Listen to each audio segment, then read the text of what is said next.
Hey, what's going on, everybody? Welcome back to the channel. Today on this video, we're out here on Chickamauga and we're doing a little bit of frog fishing. So I wanted to go ahead and do an in-depth video on how to select the right areas, the right types of grass mats. You see behind me, we've got this big, thick canopy that the bass love to get underneath, and this is the perfect situation to throw a hollow body frog. But just like any other technique, it's all about location. You know, once you find the right grass mat, it can go down really quick and be really exciting. But on the other end of the spectrum, you could go a long time with no bite, even in some of the best looking areas. So I'm gonna share some of the things that I look for when I'm looking for the perfect grass mat. I did a short video recently on this, so hopefully we'll get a little bit more detail in here if you've already seen that video. And yeah, so let's go ahead and get started. All right, so first off, we need to kind of set things up a little bit for why October is such a good month for fishing a frog on grass mats like this. So there's a lot of lakes, especially in this region. Guntersville comes to mind. Nickajack is another really good one. Really, any of these lakes on the Tennessee River that have a lot of grass are really good, but also a variety of different lakes throughout the South. Essentially what happens throughout the summer is you have, you know, the grass growth. If you have grass on your lake, it generally starts growing, you know, it germinates early in in the spring, and then it starts growing throughout the summer, and it gets to about its thickest point at the end of August or early September. And that's not necessarily the best time to fish the grass mats because it is too thick. You know, oftentimes you'll look at a grass mat, it looks beautiful, but if you really pay attention to it, you'll notice that there's no real tunnels. There's really no openings underneath the grass, and the fish will still get in that. I mean, they can really push themselves into some really thick grass, but you're not going to be able to have those fish come through the mat as much.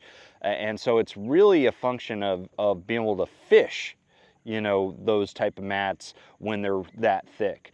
Now, when you get into October, however, you still have the dense canopies on top, but the root systems, for a variety of different reasons, the you know, lower light penetration because the grass is so thick at the top, shortening days, things like that, cooler weather, all those things factor into the grass starting to die off, and it generally dies off at the root system first, okay? And once that starts happening in October, you start getting these big tunnels, these big openings underneath those mats. So you essentially have this big canopy, this big roof that provides shade. It allows fish to ambush. It also allows the prey species to hide as well. And so those mats become more functional for the fish overall, and so they can really get underneath them, and it's just perfect for them at that time. So the dying of the root systems is really what kicks off that October frog bite. And so like this mat, for instance, right here, tons and tons of openings underneath. Really, a lot of it isn't even attached to the bottom anymore. It's just kind of floating to the surface and attached to whatever roots are still there. Now, so that's the first thing I look for. If you go to a grass mat and it's still lush green, oh my gosh, I gotta cast on that real quick. Hold on 1 second. If it's still lush green and super dense, it's probably not. Oh, I just, look at that. Oh, come on, eat it. You gotta be kidding me. Are you guys seeing this? Let me turn this.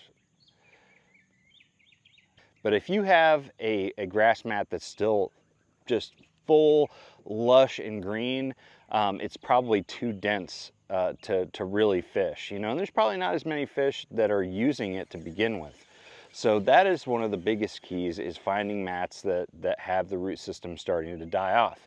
The next thing that you really want to pay attention for is really using your sense of hearing. You got to listen for bluegill.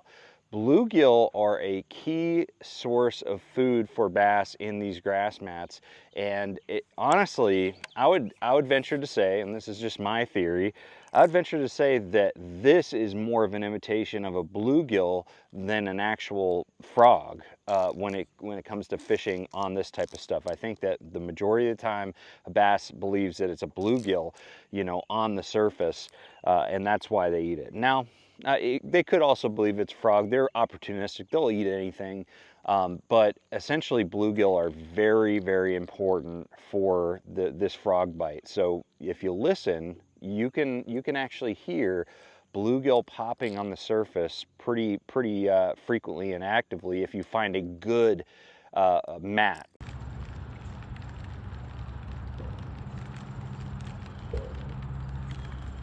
Okay, if you don't hear bluegill, I'm telling you, I'm not saying that you 100% won't be able to catch a fish out of it, but 9 times out of 10, just kind of a random stat, but 9 times out of 10, you're probably not going to get any bites under a mat that doesn't have any bluegill popping.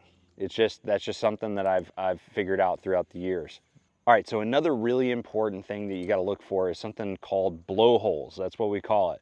It's essentially where a bass has already blown through the grass mat to eat something else, and so you'll see, you know, amidst all the thick, you know, canopy, you'll see little holes, you'll see little openings. And I'm not saying that every single one of those little openings is from a bass, but a lot of times that is the case. And if you see them tightly packed together, you see, like, you know, a bunch of these blowholes in one little spot, man, that is something that you better make several casts into that area, because that could be a very, very active spot. You know, with blowholes, I wouldn't say it's as important as listening for bluegill, but it's definitely super important. The one thing I will say is that, you know, blowholes can repair themselves. You know, you know, a good solid wind will close those up, so you might not even know they're there. But generally speaking, you know, if you could find bluegill as well as those blowholes, you know, frequently within a mat, I mean, you have good odds of catching fish in that area. The final thing that I will mention is depth. Okay, so depth is super important. One of the things that's happening this time of year on Chickamauga, for instance, is that we're dropping the water down to winter pool. And that's one of the things that makes the frog bite so good this time of year too on Chick, is that, you know, a lot of the grass mats like this one right here that I'm fishing didn't top out, you know, when it was at full pool. But now that they've dropped it about 2 feet, now you've got this grass matting out, and so falling water actually is a pretty good you know, a factor for a good frog bite. But depth is super important, and I would say that the best frog bite that you're going to get on is 3 foot or less. You know, there's a lot of really good grass mats that are, you know, that have like 5 foot underneath them.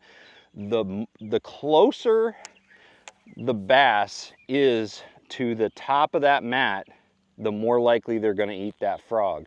So I really like the more shallow grass mats, so 2 foot or less. Those seem to be the ones that I prefer the most. So anyways, guys, I just wanted to ramble on a little bit about, you know, how I look for the best grass mats. And really the best way to do it is to cover a ton of water, check out all kinds of areas.